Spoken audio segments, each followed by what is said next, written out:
जय श्री राम। श्री राम गंगा के पार चले गए हैं और मंत्री सुमन की व्यथा है कि ले केवट से विदा फिर नवा गंगा के माँ चले बनों की ओर। प्रभु साथ लखन और जानकी के तीनों ही कुछ और चल नहाए। तीर्थराज भरद्वाज आश्रम गए, देखा संत समाज थी एक त्रिवेणी संगम पर, दूसरी यहीं पर रहती थी। वह तो प्रथम रूप में थी या सूक्ष्म रूप में बहती थी।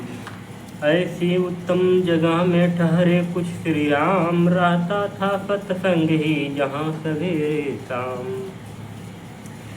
कहने लगे निषाद से आगे चल रघुनाथ, भैया अब घर जाओ तुम रहे बहुत देर साथ।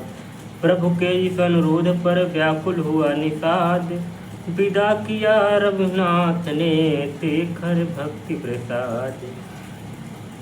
आगे जिस ग्राम निकटे अब आते थे, बस वहीं भीड़ लग जाती थी। जो पैदल इन्हें देखता था उसकी छाती भर आती थी।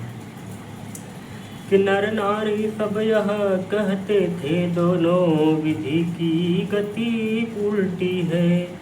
ऐसे को वन में भेजा है, बूढ़ेपन में मति उल्टी है।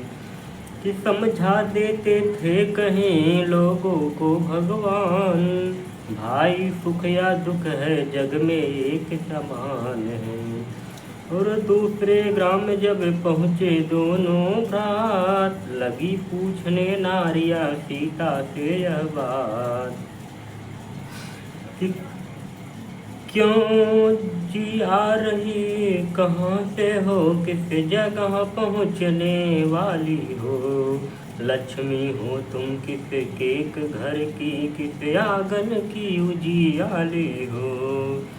सांवरे और गोरे जो हैं यह कौन तुम्हारे हैं दोनों, किस कुल के दीपक हैं दोनों, किस माँ के प्यारे हैं दोनों। तब सिया ने कहा संक्षेप में, वह छोटे देवर हैं नाम लक्ष्मण जिनका है, वो दूसरे मुझ दासी के स्वामी हैं, वह सीतानाथ ही हैं।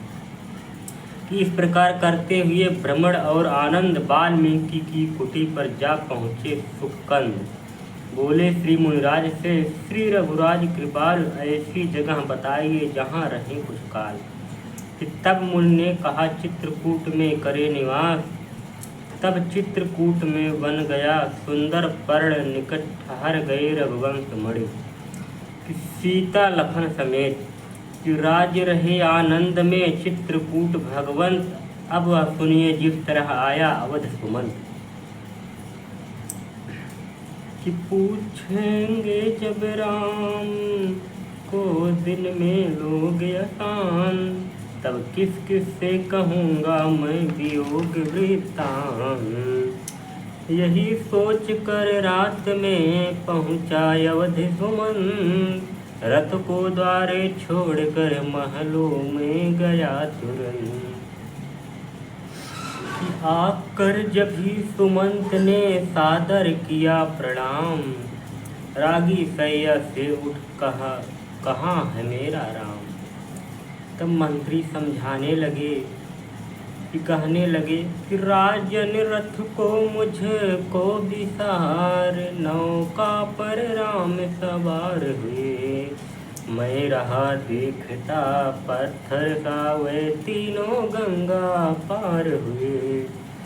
जब यह सुना सत्य गए बनों को राम, रहा सहा भी आसमां जाता रहा तमाम।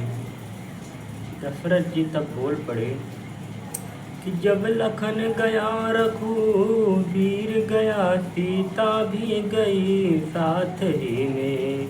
तन गया प्राण भी चला गया, आशा भी गई साथ ही में।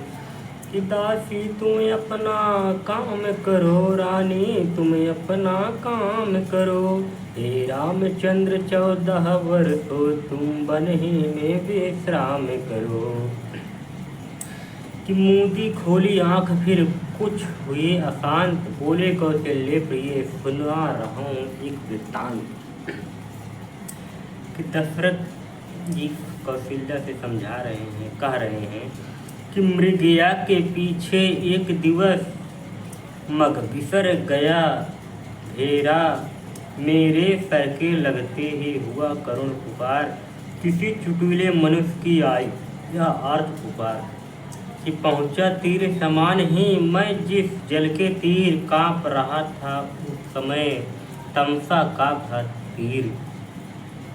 मैं उसके समीप गया अपना परिचय दिया, तब वह क्रंदन स्वर में भूल उठा कि श्रवण था वह, कि श्रवण हमें अपने माता पिता को पानी पिलाने की बात कहकर प्राण छोड़ दिया।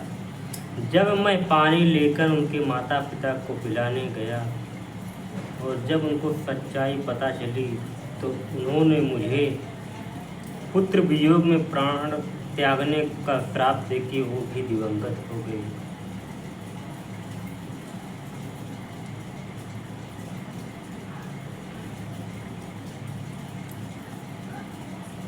तब राम राम कहकर दशरथ जी कि राम राम कह छोड़े नृप ने प्राण, हुआ दीप भी प्रात का उसी समय निर्वाण। तभी लाश पर गिरी रानियाँ, गिरी दुहत्थे मार, अनाथापुर में छा गया दारुण हाहाकार। कि महलों में जब इस तरह बढ़ता देख क्लेश, आकर गुरु वशिष्ठ ने दिया उपदेश। हे महारानियों धीर धरो, रोने से हाथ आएगा क्या, कोलाहल और विलापों से जीव मृतक शरीर जाएगा क्या। हे मंत्री गणों अब ऐसा अंत किया जाए, तेलों में और मसालों में कुछ दिनों मृतक रखा जाए। कई प्रदेश से मंत्री वर बुलवाओ, भरत शत्रुघ्न को उनके द्वारा हो क्रिया कर्म, वही दे आगे मृतक तन को। आज्ञा पालन में नहीं लगी तनिक भी देर, लाश रखी गई बस उसी अपने अनुसार। कि नाना के घर नाना पुकार, दुख स्वप्न निहारे करते थे उधर, शत्रुघ्न भरत चिंतित होकर परिणाम विचारा करते थे। इतने में पहुँचे दूत वहाँ, या नहीं कहा क्या बीता है, केवल या कहा चलिए गुरुवर ने हमको भेजा है। आए सम्मुख मार्ग में अति अपशकुन उत्पात, ज्यों त्यों कैसे अवध में पहुँचे दोनों भ्रात।